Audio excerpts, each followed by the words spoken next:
Good afternoon and welcome to Heart, a program which aims to help you understand and to become your loving self at KMET 1490 AM ABC Radio Live. I'm Dr. Mitra Rashidian. I'm a licensed marriage and family therapist and a certified sexologist. I offer you this program along with Dr. Robert Jaffe, who's also a psychotherapist, licensed marriage and family therapist, and a certified hypnotherapist. We both of us we have been business partner for how long? I don't know. For I don't the know. It's longest time. been more than a More than month. a decade. More than a month. More than a month. Yeah. Okay. More than a month, less than a century. More than a month, less than a century, and and we have, we do have so many projects, and we have been working on them so diligently. And soon you're going to be introduced to many of them, including our upcoming book called Not Tonight, Honey, I Have a Headache, right?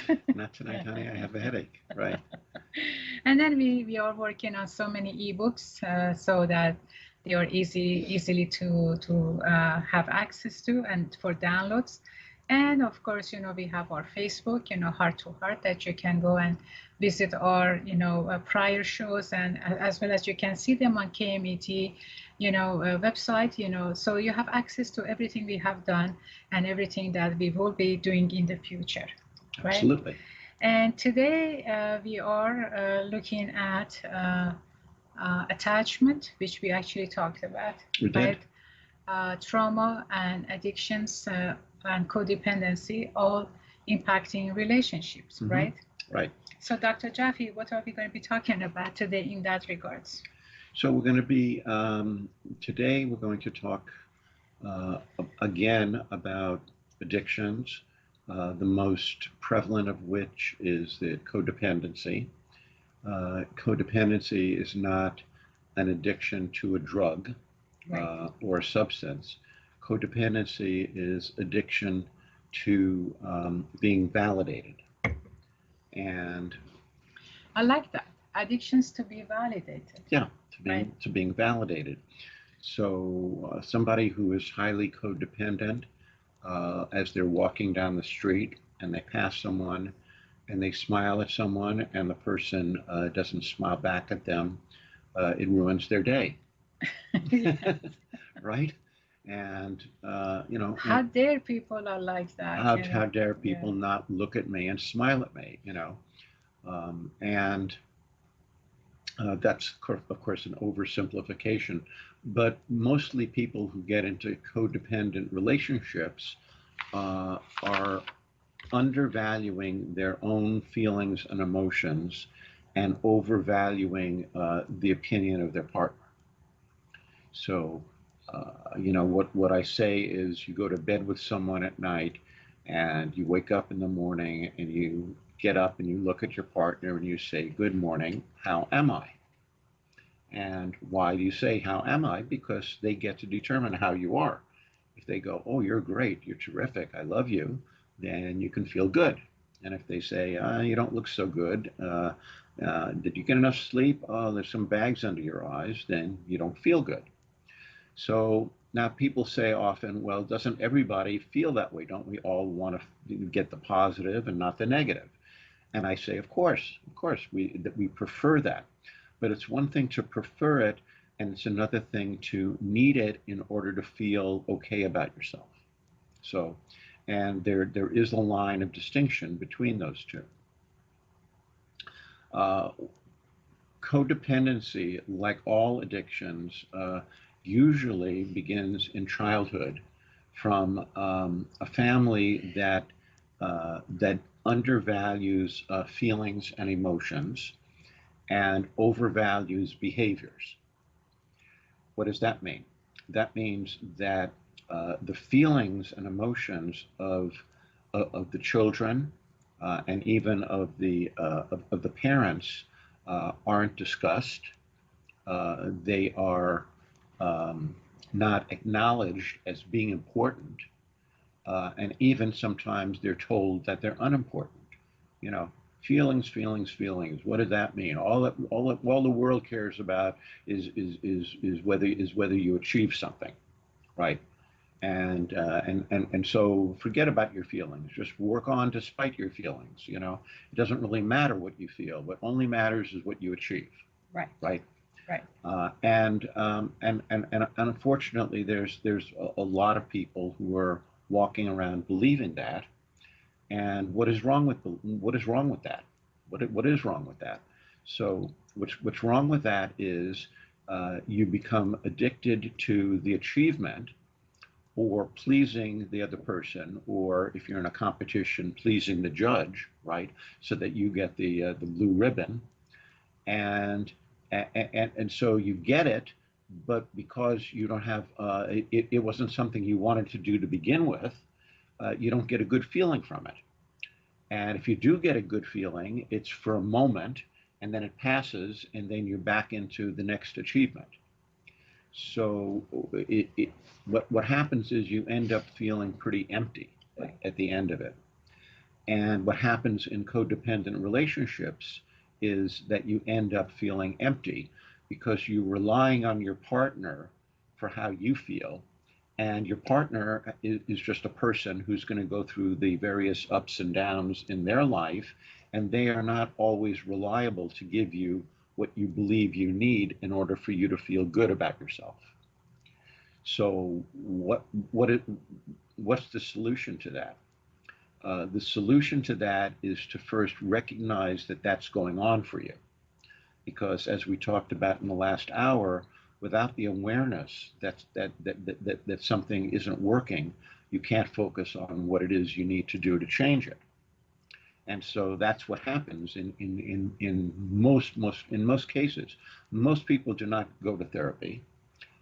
If they do go to therapy, they're usually focused on changing their partner. I'm talking about couples counseling now. Or people go to individual therapy because they're miserable.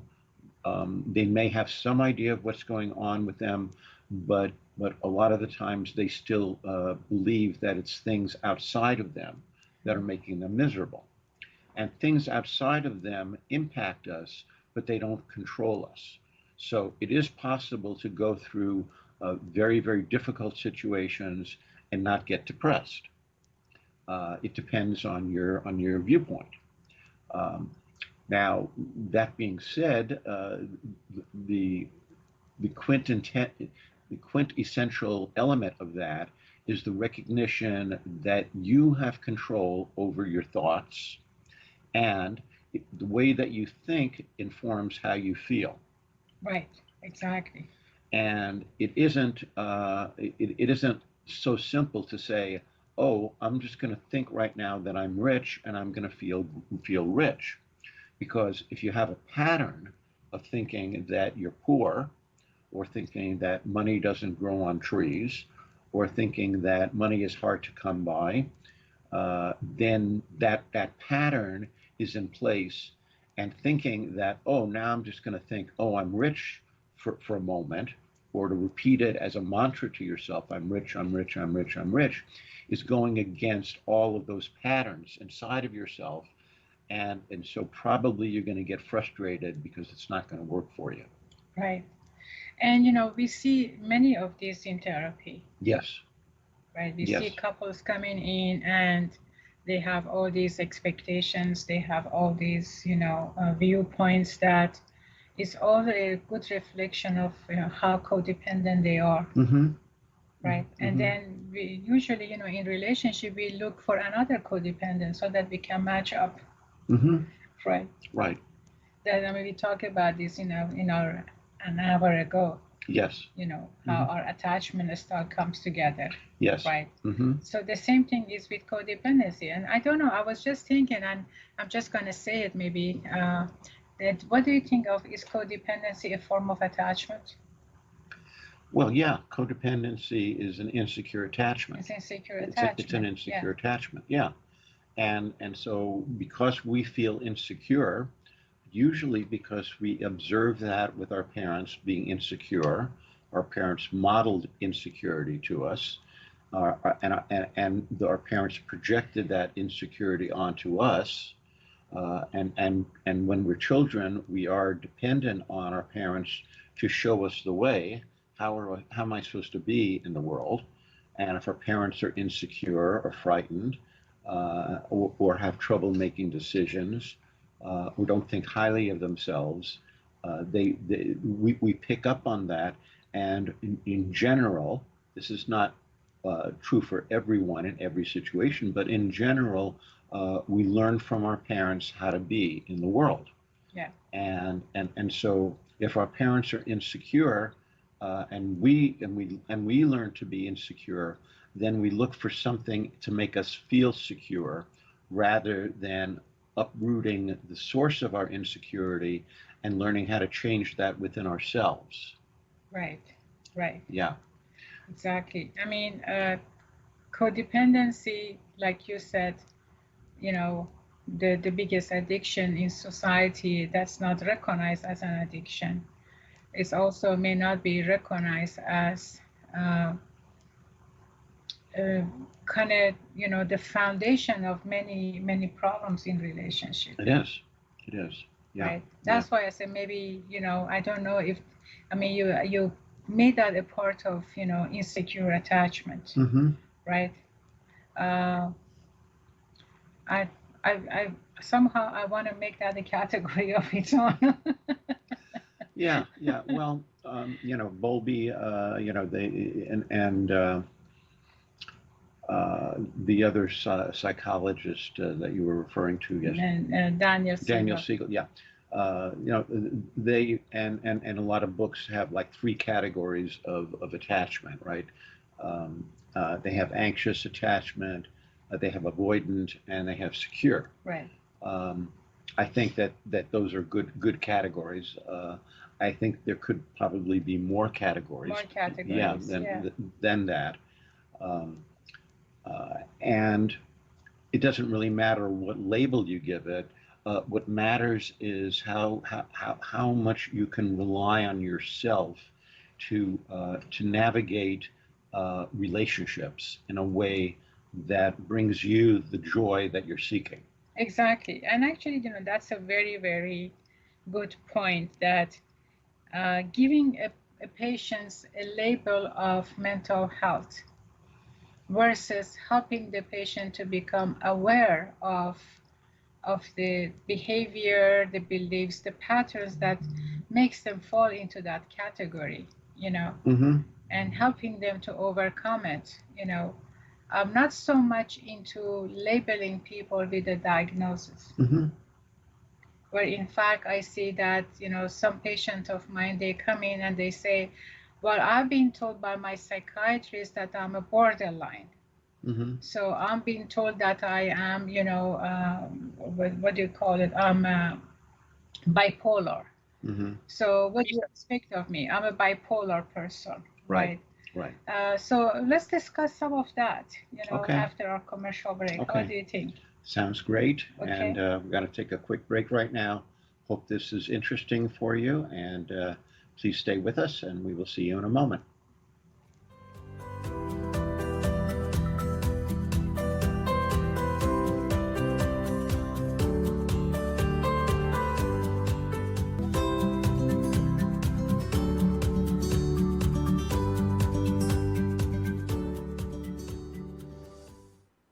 Welcome back to Show Break, Dr.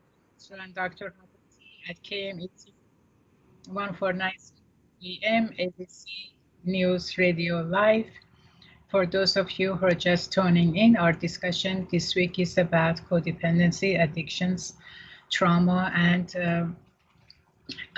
with Dr. Robert Jaffe. Yes. All of this impacting relationship. And so we would like to hear from you. Please call us 951-922-3532. Tell us, if you have been experiencing codependency, how did it impact you, right? How can you recognize that you have a codependency issue going on, right? Or how do you see that in your relationship? So these are, some of the basic questions you may want to ask yourself, right? So before our commercial break, we talked about how people try to stay with the label, Mm-hmm. and sort of give themselves permission to stay in that condition that they are. Correct.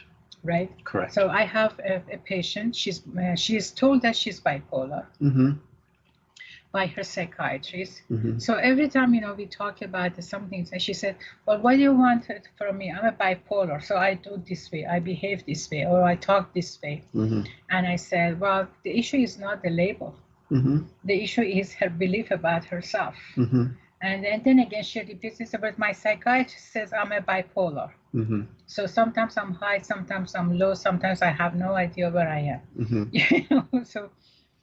So I see that, taking that example and several others in a similar fashion, sometimes those labels kind of gives permission to people to act however they want to act. Yeah. One of my favorite books is The Prophet by Khalil Gibran. And in The Prophet, he says, say not, I have found the truth. Say instead, I have found a truth. Because the truth walks on many paths and often is contradictory. Is the truth that I'm living, or is the truth that I'm dying? Right? Well, I am dying. I don't know when, but we're all dying, right? I'm also living.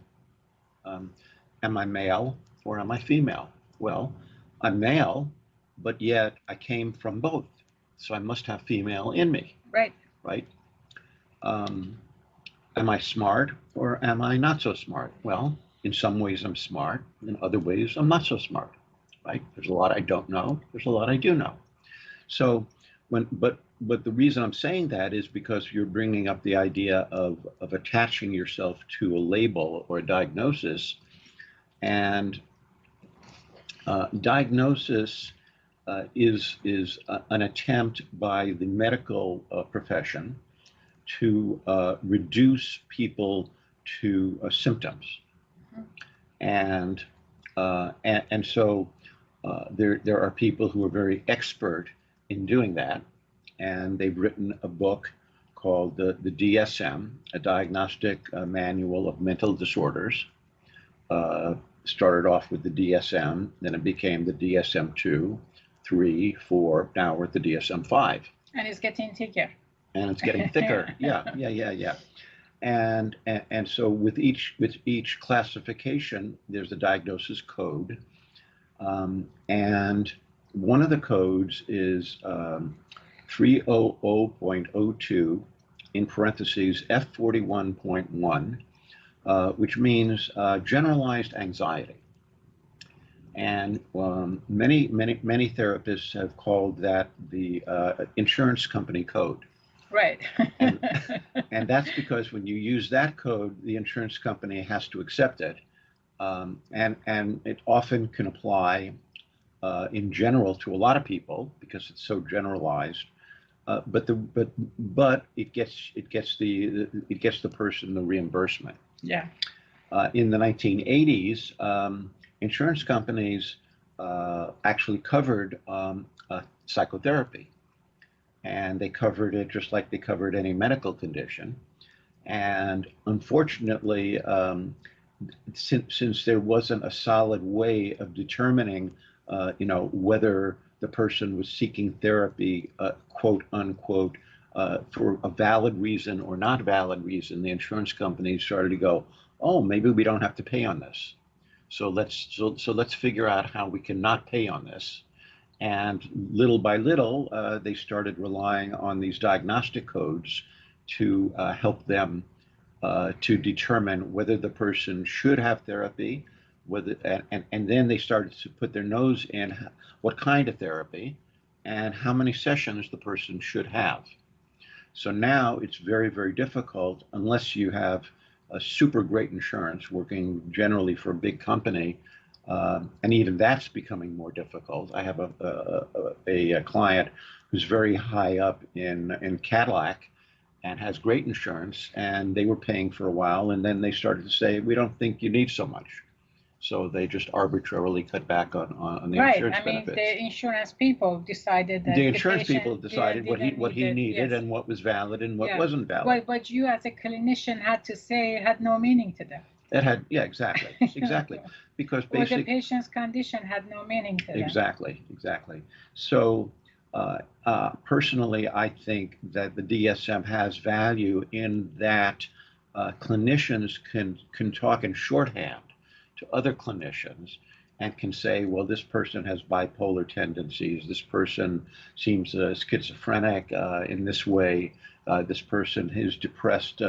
And it's situational or it's endogenous, meaning that it goes back a long ways. And we can communicate in shorthand. We can use that as a shorthand. But I don't believe that any diagnosis is set in stone, in that I believe that people can heal from anything. And so I think you're right when you say that, when people attach themselves to a diagnosis, it keeps them from staying curious Yeah. and investigating what's going on inside of them that they might actually be able to begin to change. Right. To understand it and then to do something about it rather than say, okay, I'm bipolar and that's for the rest of my life. I'm dependent on this, taking this pill. Right, right. Or I have a dependent personality Right. disorder. That's Right. that's one of the diagnoses, right? Right. So Right. so I'm dependent and I'm always going to be dependent. Right. No, you learn to be dependent, Yeah. and you can learn to be more independent, and then you can learn to be more interdependent, where you can be healthy and depend on yourself most of the time, and your partner can depend on themselves most of the time. And then when things get overwhelming for one of you, you can rely on the other person. That's a healthy relationship. Exactly. Yeah. Exactly. So going back to codependency and where it's learned, it comes usually where people are raised in a family environment where feelings are not validated. They're not given uh, enough credit in terms of how important they are, and and so when that happens, people learn to do that within themselves and within their own relationships. So they pass it down from father to son, from father to son, from father to son, from mother to daughter, from mother to daughter, from mother to daughter. It keeps getting passed down, that each person no longer feels as though they have any power or responsibility to change anything that's going on within themselves or within their relationships. And when that happens, it's a sad situation. Yep. Yeah. Yeah. I And, mean, go ahead. oh no, I was going to say, and then we get people coming in, and they spend the hour arguing with each other, and the purpose of the argument is so that neither person can take responsibility for their part. They don't want to look at the fact that they have a part in it. They want to blame their partner. And if you hadn't said this, and if you hadn't done this, I wouldn't have. Well, but if you hadn't done this and done that, I wouldn't have. Yeah. And what I say then is it's more important for you guys to be right than to be close. And, we see that a lot in therapy. I actually do have, a couple like that, the husband believes that he's here for his wife to change. Mm-hmm. And he's still not able to accept that his behavior is a major contributing factor to their arguments, Mm-hmm. to their agreements. And then, he believes that he knows it all. Mm-hmm. He believes that, we should all call him Mr. God, Mm-hmm. Mm-hmm. And if anything less than that, he kind of explodes like putting, a match to a fuse box, Yeah. And maybe you can comment on where that comes from inside of him, because you've been working with him for a while. But he hasn't been able to get it yet. No, I understand, but where does the beliefs that he's right and that there's nothing wrong with him, where does that come from? Well, because he doesn't see anything wrong with him. Because that's the way it is. That because he's so smart. No. What I'm saying is he learned it. He learned it. Yeah. How did he learn it? My belief is, and I have discussed this with him, is because when he grew up, his parents constantly told him he's so special. Uh-huh. Yes. And then he said, yeah, he was special. Yes. He was treated special. Right. And sometimes he agrees that this is how he thinks he's special. Yeah. Right. But there are many times where he denies that, and he said, yeah, his parents treated him special, but the way he managed to make it through his life, that proves that he is really unique and special.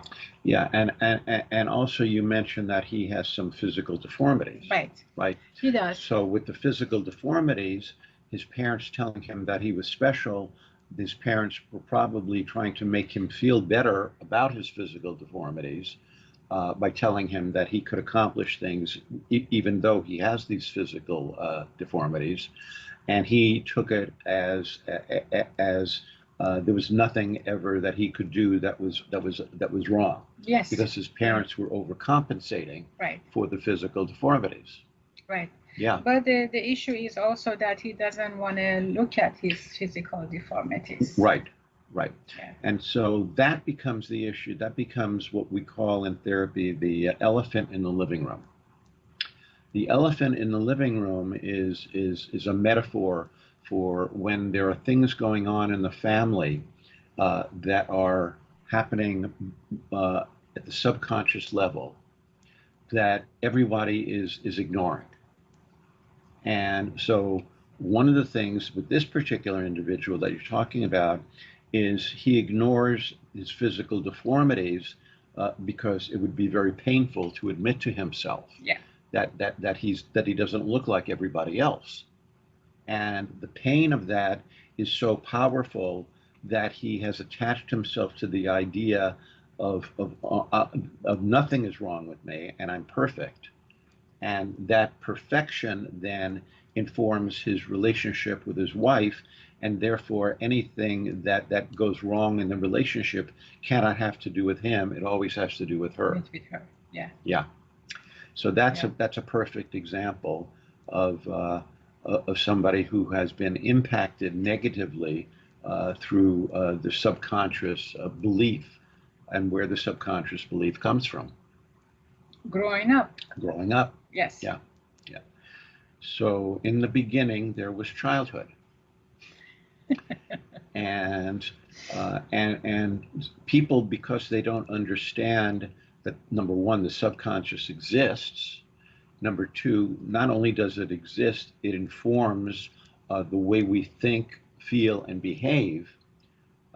Then they say to themselves, everything that I'm doing, I'm aware of, and therefore, what is the therapist going to tell me? I already know it. Mm-hmm. And I've heard that. If I've heard that once, I've heard that a million times.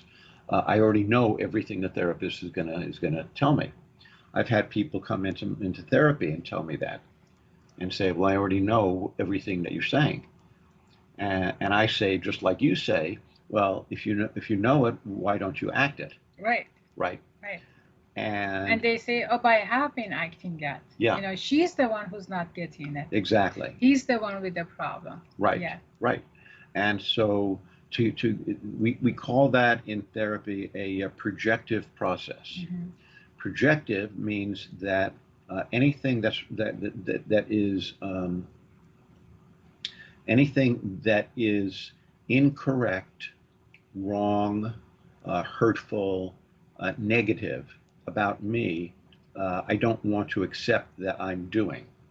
I only want to feel good about myself. And since I only want to feel good about myself, and you are suggesting that I take a look at things that make me not feel not so good about myself, I will reject what you're saying, and I will continue to feel good about myself. And if my partner has a hard time with that's my partner's problem. Yeah. Yeah.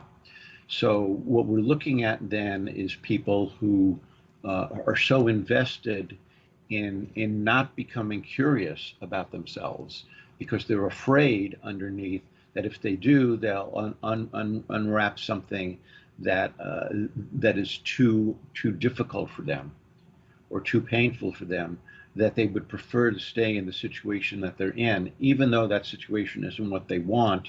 The pain of looking at the truth seems worse. Exactly. And that's one of the most painful process in therapy, the ability to allow yourself to take a look at the truth. Right. And so I had a patient when I was doing my internship, and the patient came in for having problems with getting an erection. He had what we call secondary impotence, meaning that he had been able to get an erection, and then he lost that ability. And we started working on it, and we worked on it pretty solidly for about a year and a half. And finally, after a year and a half, he came upon a trauma that he had experienced, which affected his ability to get an erection. I'm going to save the rest of the story for after our commercial break, and we hope that you're finding this interesting, and we will continue in a moment. Please stay with us. See you shortly.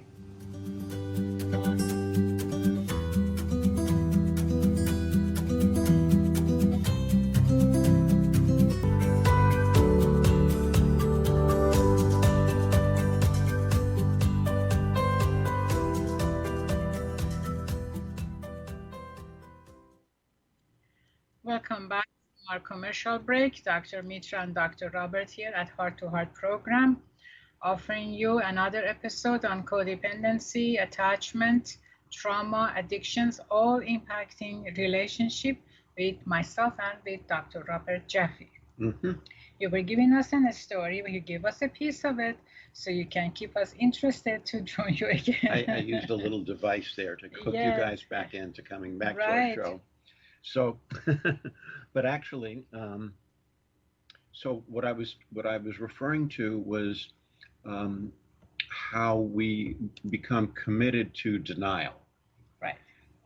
We want to deny things because they're painful to look at. They're painful to admit. And how powerful is denial? It is so powerful. I cannot overstate how powerful denial is. And the example that I was giving was when I was doing my internship, but way back in the beginning of the 80s. I had a patient who had come to me because he was having trouble getting and maintaining an erection. He was married. He had been able to have an erection, and he lost it. And so I worked with him for about a year and a half. And after a year and a half, we finally got down to a trauma that had occurred in his early teens, which the meaning that he had attributed to it was that he was never going to be able to please a woman. That he could, get her hooked, but that eventually she was going to discover that he wasn't husband material, and it was a very big trauma, and we uncovered it, and I was very pleased, and I was very excited because I said, well, finally we're getting somewhere. And he came in the next week, and he said, I'm stopping therapy. And I said, why are you stopping? He said, I have been unable now to maintain an erection with my wife for the last 7 years. He said the first couple of years we were together, I could do it, but the last 7 years not. And he said, and I said, yeah, but now we understand more where that's coming from. We can do some more work on it, and it doesn't have to be the rest of your life. And he said, well, I realize now that, if I had done the therapy earlier, I wouldn't have had to go through 7 years of hell because I was feeling so ashamed, and I was feeling so disappointing to my wife, and I was and it was horrible. And he said, I don't want to deal with all the feelings that I had to go through in the last 7 years. He said, he says, I think I'd rather just leave it with the way it is. And my mouth dropped open because it was like, I don't believe it. The man was about 50 at the time. I said, you plan on staying married? Oh, yes. I said, so you can have an active sexual life for the next 30, 40 years. And he said, it doesn't matter. He says, I don't want to deal with the loss of the last 7 years. And that was, that showed me, and he did, he stopped. And it showed me how powerful denial can be, and how afraid we are of dealing with feelings, especially sad feelings, feelings of profound loss. And so we would rather stay in denial. And also, I like to add this the sense of responsibility towards ourselves. What do you mean? So that means that if I know I have to change something about myself, I don't want to feel responsible for it, and I'm not going to attend to it. Like, for example, let's say weight loss. Many people are in denial on how much, the extra weight is hurting them. Right. So they just blame it on a variety of factors. I don't have time to cook, or I don't have to exercise. Nothing's going to work for me. I've been in diets before, and so on and so on and so on, right? I don't have time. And so they just, come up with a variety of challenges that doesn't allow them to take responsibility for themselves. Right, right.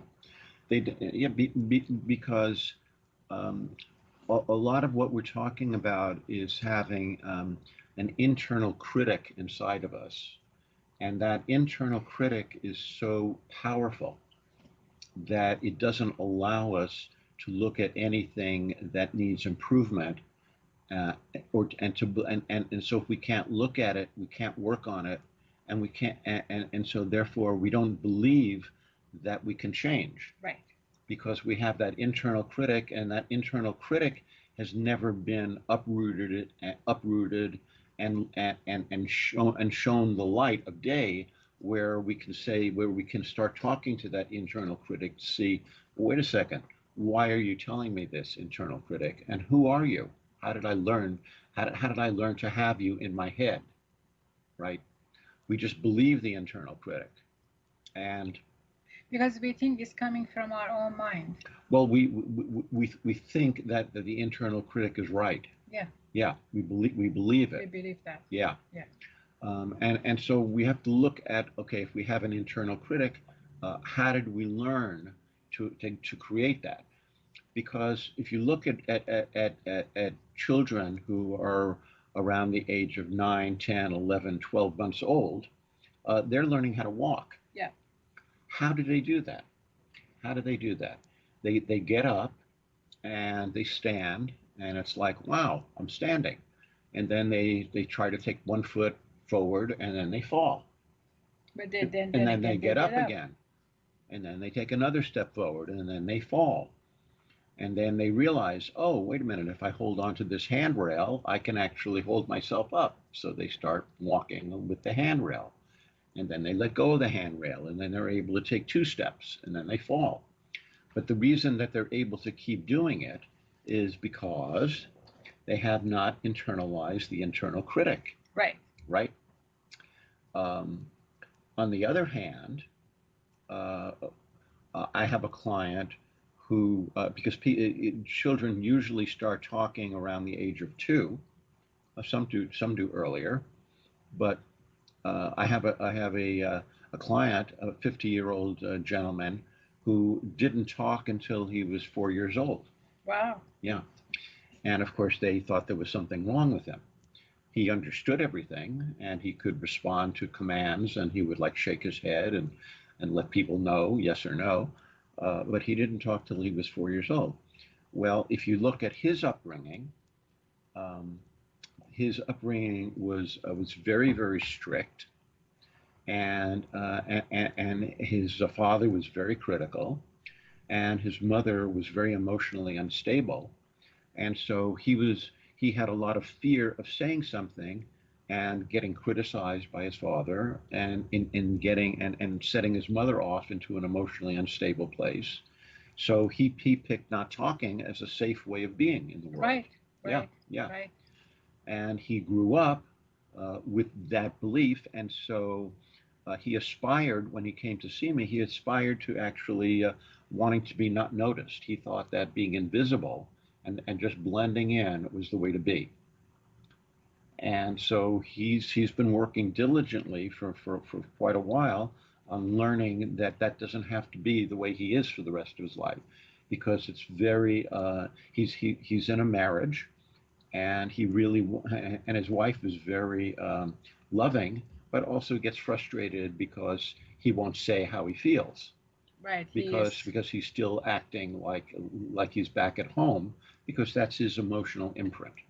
right. I mean, he's following, the same system that he felt safe with. Exactly. Yeah. Exactly. So, and again, being safe trumps everything else. Right. I hate to use the word trumps, because I'm not exactly a Trump fan, but that but it explained, it's more powerful. Our need to survive sort of supersedes everything else. We want to survive, and everything else becomes secondary to us. That's the Maslow, pyramid of, life, right? Yeah. Yeah. The Survive. basic survival Right. at Exactly. the very At the very foundation. fundamental, it's basic survival. Basic survival. Yes, safety is the number Safety. one. Safety. Yeah. And so let's go back to codependency, and what are some of the coping strategies that people adopt in a family when it's not safe to express your truth, it's not safe to express how you feel about something. People go into different modes of being in order to feel safe in the family. And we started talking about this last week. I think we talked about people being rescuers and fixers. We talked about being people pleasers. And I think we also talked about people being overachievers. Right. We talked about those three things. Those are all ways of being in the world that keep you feeling safe um, from negative reinforcement, or from hurtful reinforcement. Another way of being in the world is to be a perfectionist. Oh boy, we have lots of that. Yeah, yeah. So perfectionists are driven by fear of failure and the need to avoid being wrong or making any mistake. If I'm perfect, then you cannot criticize me. However, I'm not sure if I'm perfect, so I got to work on this a little more, right? I have this paper due. I have this project due. Um, I'm going to clean the floor, but I have to clean the floor perfectly. So even though I could clean the floor in about a half hour, it's going to take me an hour, or an hour and a half, or 2 hours, or I could do it for 2 hours and then do touch-ups for the rest of the day for another 5 or 10 minutes as things get, because I can't afford. When you look at perfectionist, there's a show that was on. The reruns are still on, and I like to watch it. It's called Monk, and the person who plays Monk, he's a detective, and he has an obsessive compulsive personality, and he's a perfectionist. So if he walks into your office, he notices everything, and he notices if like we're sitting here and we have a couple of bags of we have a bag of cookies and a bag of fruit open. He would notice that, and he would walk over and he would close the bags, and then he would arrange the bags so that they are more Secure they and get more secure. presentable. Exactly, Yes. exactly. And that makes him a super sleuth, right? Because he notices everything. He notices things that other people don't notice. But at the same time, it keeps him from ever feeling content with anything. And so um, it's hard for people who are perfectionists to know that excellence is not the same as perfection, Right. right? So it is, what I say is, it's one thing to strive for excellence, and you can be excellent at something, but you'll never be perfect. because there's always something more that you can do or learn or become. Well, we are always evolving, right? Always evolving, right? But so perfectionists take the perfection stance because there was probably a lot of criticism, um, and probably what we did was either not held in high regard, or it was said, um, uh, yeah, you can do that well, but can you do this? You know, or let's say our parent were jealous of us. And parents often are jealous of their children. And so if they're jealous of their children, the child may then say to themselves, um, inside, they know that the parent is jealous, but at the same time, they're still looking for the parent's approval. So they keep trying to produce more and more things of perfection in order to get that approval, which actually engenders more jealousy from the parent. And then the child feels like whatever I do isn't good enough. Yes. And that feeling of not good enough, is just such a devastating place to be in life. It is. It is. Right? It's a feeling of emptiness. Right. Yeah. Right. No matter how hard I try, no matter what I do, and we see that in particular in love relationship. Mm-hmm. If I would be skinnier, that he would love me. If I were that, or if I buy that jewelry for her, she will stay with me. Mm-hmm. We see so many of that, and then if I'm not doing that, that means I'm not good enough, right? If I was good enough, that she would pick me. If I was good enough, he would pick me, right? Right. So we see that a lot happening in couples, and they are a group of couples that they look for perfection in order to keep the relationship. Yeah. Yeah. And parents often, they try to do the right thing consciously. Right. Like if the child gets scared, the parent may say, well, don't be scared. I'm here. Which is not a bad thing to say, it's not a bad thing, but it's also trying to should on their fear feelings. Exactly, like the child will never understand what makes them feel the way they feel. Exactly. Whereas you could say to the child, yeah, you got scared. You know what? We all get scared at times. Right. And actually, it's okay to be scared, and let's understand what made you scared. So that means what we call it in psychotherapy, validation of feelings. Validation of feelings and explanation of why the feeling came up, so that the child will begin to understand themselves and then be able to verbalize what's going on inside of themselves, so that as they get older, they will look for people in their life that they can turn to and express how they feel, and be able to give and receive feelings much more authentically and generously and lovingly. Exactly. And with that, we just got our notice that our program, is about to end. We thank you for joining us. We would like to hear back from you, and we look forward to having you, among us next week at 4:00 our new time. And we see you then. And until then, don't forget that all you need is love. All you need is love. Bye-bye. Okay, see you next week. Bye-bye.